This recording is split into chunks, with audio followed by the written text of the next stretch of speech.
Prominent Russian pro-war blogger Igor Girkin has been arrested and charged with incitement to extremism.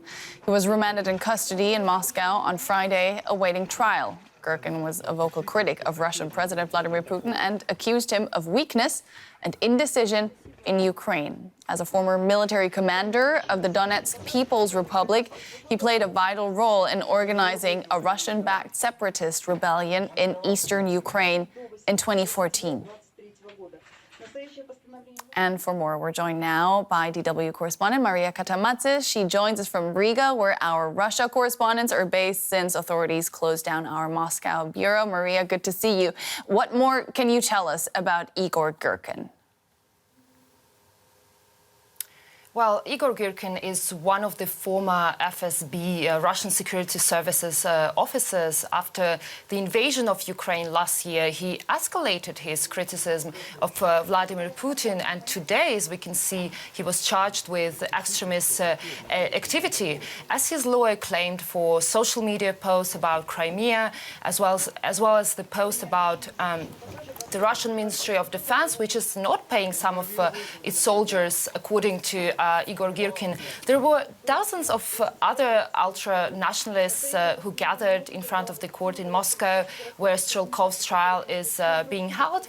A few of them were even arrested, by the way. So Girkin is such an important military figure, character who helps us understand the war in Ukraine and its roots.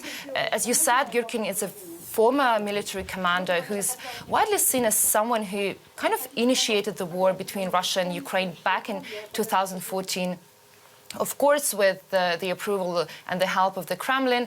He notoriously said that he was the one who, quote, pulled the trigger on the war in Ukraine. And just to remind you, he was also convicted of the downing of Malaysian Airlines flight MH17 in eastern Ukraine, where about 300 people were killed.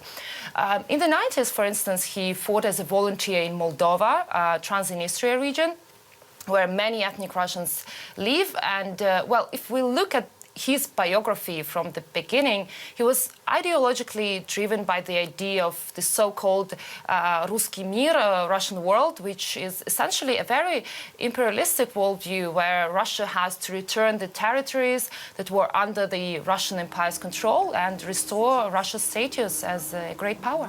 Mm-hmm. And with all of that in mind, for many, he should have been behind bars already many years ago for war crimes he committed in eastern Ukraine. But looking at the bigger picture here, Yevgeny Prigozhin's failed mutiny left Putin looking weaker than ever. Is this arrest a message to all of his critics? It certainly looks like this. It could be a warning to other kind of military bloggers and military officials who dare to raise the criticism. What's interesting is that Girkin was detained after he called for Putin's removal last week, saying, quote, that the country cannot survive another 6 years of this cowardly low life in power.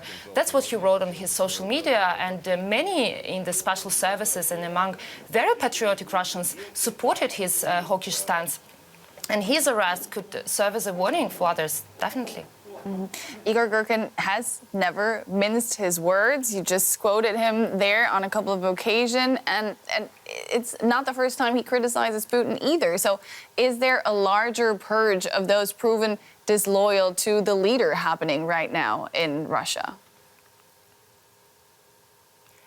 Well, we cannot really predict whether his detention will trigger a wave of massive kind of repression against so-called angry patriots who support the war but are not happy with the way it's waged.